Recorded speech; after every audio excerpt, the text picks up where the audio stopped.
जय गुरु जी, शुक्राना गुरु जी, अनंतम अनंतम शुक्राना गुरु जी। ओम नमः शिवाय, शिव जी सदा सहाय। ओम नमः शिवाय, गुरु जी सदा सहाय। गुरु जी के चरणों में कोटि कोटि प्रणाम और सारी संगत जी को जय गुरु जी। संगत जी, गुरु जी कहते हैं सत्संग सुनने वाले का भी भला और सत्संग सुनाने वाले का भी भला।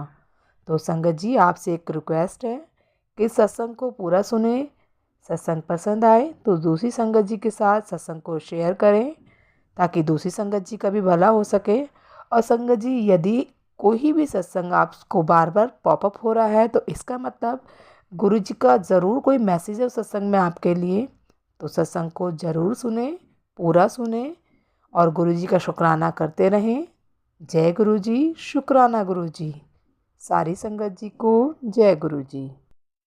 संगत जी, आज का सत्संग रीमा चावला आंटी जी का है। तो देर ना करते हुए सत्संग को शुरू करते हैं। जय गुरु जी।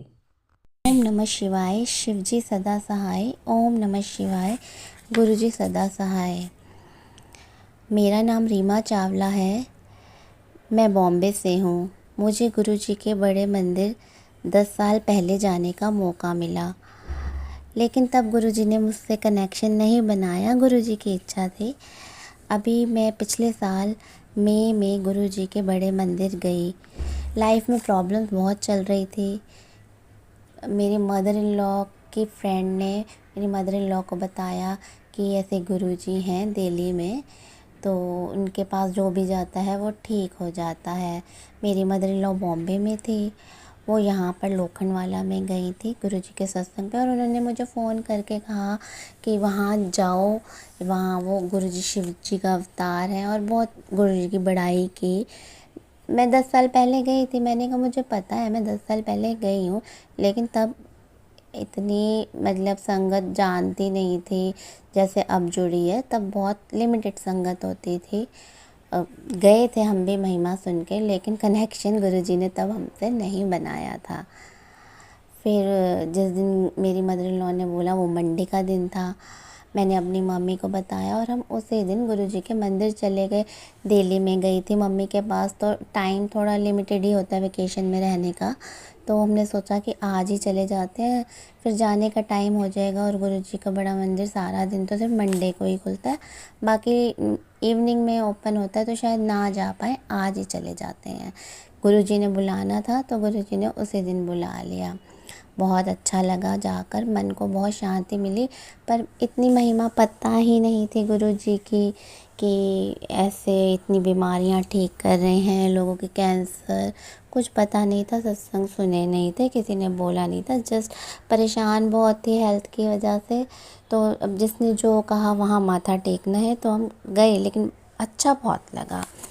फिर रिटर्न जब मैं बॉम्बे आई तो मैंने गुरुजी के सत्संग शुरू कर दिए सुनने, क्योंकि मैं थोड़ी परेशान थी हेल्थ से भी, डॉटर भी तंग करती थी, ऐसे मतलब बहुत सारी परेशानियां मेरे साथ चल रही थी। सत्संग शुरू करते करते मेरा गुरुजी से कनेक्शन होने लग गया, और मेरा मन किया कि गुरुजी के मंदिर बॉम्बे में भी होता काश, तो मैं इसका सर्च कर लेती हूँ, शायद हो तो चली जाऊँगी। तो मैंने सर्च किया, गुरुजी का मंदिर बॉम्बे में भी था। ऐसा हमारा गोरेगांव में था, वो आर्य कॉलोनी में, तो हमारा आना जाना गुरुजी के मंदिर बॉम्बे भी शुरू हो गया। और ऐसे करते करते गुरुजी से कनेक्शन बनने लग गया, और छोटे छोटे सत्संग होने लग गए लाइफ में। जब मैं इतना ध्यान देती थी, ज़्यादा ध्यान नहीं देती थी, कभी कभी देती थी। तो कुछ ऐसे सत्संग है जो प्रैक्टिकली नहीं लगते हैं जैसे लोग बताते हैं, पर एक छोटा सा सत्संग हुआ मेरे साथ कि एक दिन की बात है कि मेरी डॉटर सो रही थी, उसकी वेकेशन चल रही थी, हस्बैंड वॉक पे गए थे, मॉर्निंग वॉक पे, और मदर इन लॉ गुरुद्वारे गई थी जैसे वो जाती हैं डेली। तो मैं भी आराम से उठी और मैंने सब्ज़ी बनानी थी, तो मैंने सब्ज़ी के लिए ऑयल कुकर में डाला। कुकर में डाल के, मस्टर्ड ऑयल था वो, मैंने कहा पानी पी लेती हूँ फिर गैस बंद कर दूँगी जब तक वो बर्न हो जाएगा। तो गैस ऑन करके मैं पानी पीने लगी और पलट के देखा तो उस ऑयल में फायर, एकदम आग की लपटें ऊपर ऊपर तक जा रही थी। और जैसे सबको पता है कि बॉम्बे के घर बहुत छोटे होते हैं, इतनी लपटें ऊपर थी कि उससे थोड़े शेल्फ़ के ऊपर हमारा सारा प्लास्टिक का सामान पड़ा था। और उससे लेफ़्ट साइड में गैस की पाइपलाइन जा रही थी। और मेरे को मतलब देख के डर नहीं लगा बिल्कुल भी। शायद गुरुजी की कृपा थी उस टाइम मेरे पे, और दिमाग ने काम करना शुरू कर दिया। मैंने फटाफट जाके पहले डोर ओपन किया घर का, कि बाद में किचन में जाऊंगी, अगर आग लगी तो कम से कम बेटी को लेके बाहर निकल जाऊंगी। वहाँ गई तो बहुत ज़्यादा लपटें तेज थी। फिर मैंने सोचा पानी तो डालना नहीं चाहिए। एक बार मेरी मम्मी के घर में हुआ था ऐसा, पानी डाल के वो सारे फायर फैल गई थी और अलमारियाँ बर्न हो गई थी किचन की, और उनके फेस पे भी कुछ आ गया था आग का, और स्किन भी थोड़ी बर्न हो गई थी। उसके बाद मैंने कर्टेन्स ओपन किए अच्छे से, और वो जलता हुआ कुकर उठा के मैं बाहर ड्राइंग रूम तक लाई, उससे आगे नहीं गई क्योंकि मुझे लगा उससे आगे जाना बेवकूफ़ी है। किचन में सबसे ज़्यादा डर होता है कि आग लग जाएगी, आसपास चीज़ें पड़ी हैं। ड्राइंग रूम में थोड़ा ओपन स्पेस है, आग किसी चीज़ को पकड़ नहीं पाएगी, सारी चीज़ें दूर हैं, तो यहीं रख देती हूँ, इससे आगे नहीं जाती हूँ। और कुकर गया तो गया, घर तो बच गया। फिर मैं वहाँ बैठ गई। ये अच्छा है वो मेरी डॉटर सो रही थी, नहीं तो वो फायर के पास आती, छोटी है अभी, तो कितना मैं मना करती, कितना डांटती, तो अच्छा है उसकी नींद नहीं खुली। थोड़ी देर बाद मेरे हस्बैंड रिटर्न वॉक से आए, तो उन्होंने देखा कि पूरा कुकर काला हुआ पड़ा है। आग शांत 2 मिनट पहले ही हुई थी। तो मैंने बताया ऐसे ऐसे हुआ, तो उन्होंने कुकर उठाया और फटाफट नीचे रख दिया। इतना गरम कि तूने कोई समझदारी का काम नहीं किया कि जलता हुआ कुकर उठा के ले आई अब अंदर से बाहर। कोई बहुत अच्छी बात नहीं थी, कुछ भी हो सकता था। तो मेरे हस्बैंड मानते नहीं हैं गुरुजी को, तो हम उन्हें ज़्यादा बोलते नहीं हैं। लेकिन उस टाइम मेरे मन में आया, जय गुरुजी। मतलब अब मैं इनको क्या बोलूँ कि ये तो मेरा एक्सपीरियंस है, जो गुरुजी ने मतलब कैसा मेरा दिमाग ठंडा रखा, आग को देख के मैं डरी नहीं, और ये मैं बाहर ले, और कोई चीज़ का नुकसान नहीं हुआ, कुकर ही बर्न हुआ, बस घर बच गया। कुकर भी बाद में ठीक हो गया, गुरुजी ने वो भी ठीक करवा दिया। तो ये थी गुरुजी का छोटा सा सत्संग। मैंने मदर इन लॉ को बताया कि ये तो मेरा सत्संग हुआ आज, बड़ा ही है सत्संग। मतलब मेरे को तो समझ नहीं आ रही, कि मैं खुद हैरान हूँ कि मैं थोड़ी डरपोक टाइप की हूँ, और मैं जलता हुआ कुकर कैसे ले आई। और हस्बैंड को बताया नहीं, वो थोड़ा सा नहीं मानते गुरुओं को, और वो कुछ भी बोल दें तो हमें अच्छा नहीं लगता गुरुजी के बारे में, कि हम कनेक्ट हैं और गुरुजी के बारे में कोई बोले तो अच्छा नहीं। गुरुजी ऐसे किसी को कहते तो कुछ नहीं है, कुछ बुरा नहीं करते, कोई बोले या कुछ भी, वो उसकी सोच है। तो मेरा दूसरा सत्संग है कि थोड़े दिन बाद की बात है कि मेरे हस्बैंड मेरी डॉटर को नीचे सोसाइटी में साइकिलिंग के लिए लेके गए। उसको प्यास लगी, उसने कहा पानी पीना है, और मेरे हस्बैंड वाटर बॉटल लेके नहीं गए थे। तो संगत जी उन्होंने मुझे फ़ोन किया कि इसको प्यास लग रही है, तो ऊपर से कोई प्लास्टिक की बोतल है तो वो फेंक दे।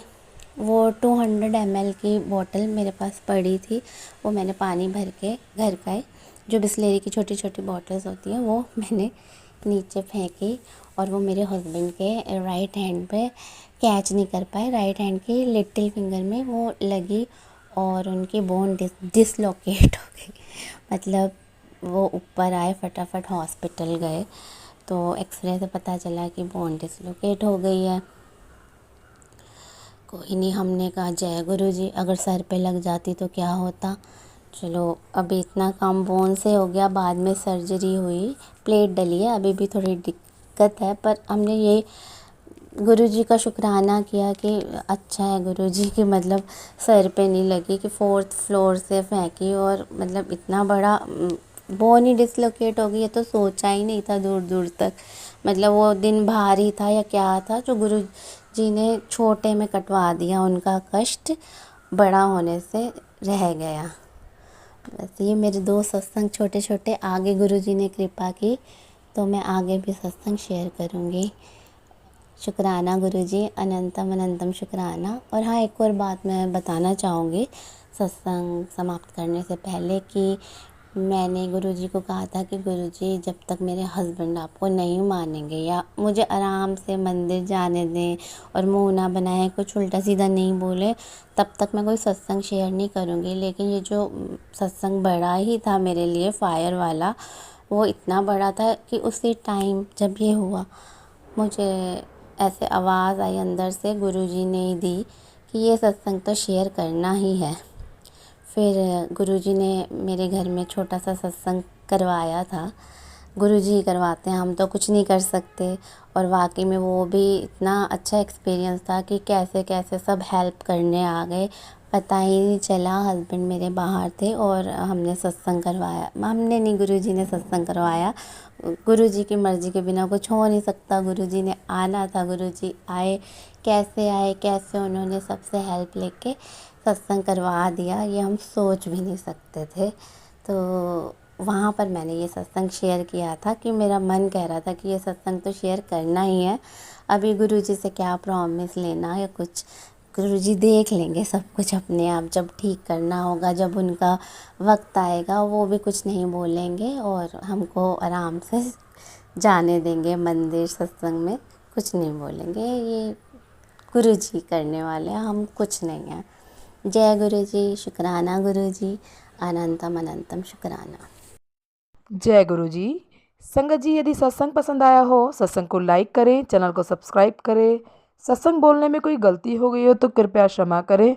और यदि आप भी अपना सत्संग दूसरे संगत जी के साथ शेयर करना चाहते हैं तो डिस्क्रिप्शन में दी गई ईमेल आईडी और व्हाट्सएप नंबर पर आप अपना सत्संग लिखकर या रिकॉर्ड करके भेज सकते हैं। आपका सत्संग भी दूसरे संगत जी के साथ ज़रूर शेयर किया जाएगा। और सत्संग को पूरा सुने, दूसरे लोगों के साथ शेयर करें, दूसरी संगत जी का भी भला हो सके और आपको भी गुरु जी की ब्लेसिंग मिल सके। जय गुरु जी, शुक्राना गुरु जी। सारी संगत जी को जय गुरु जी।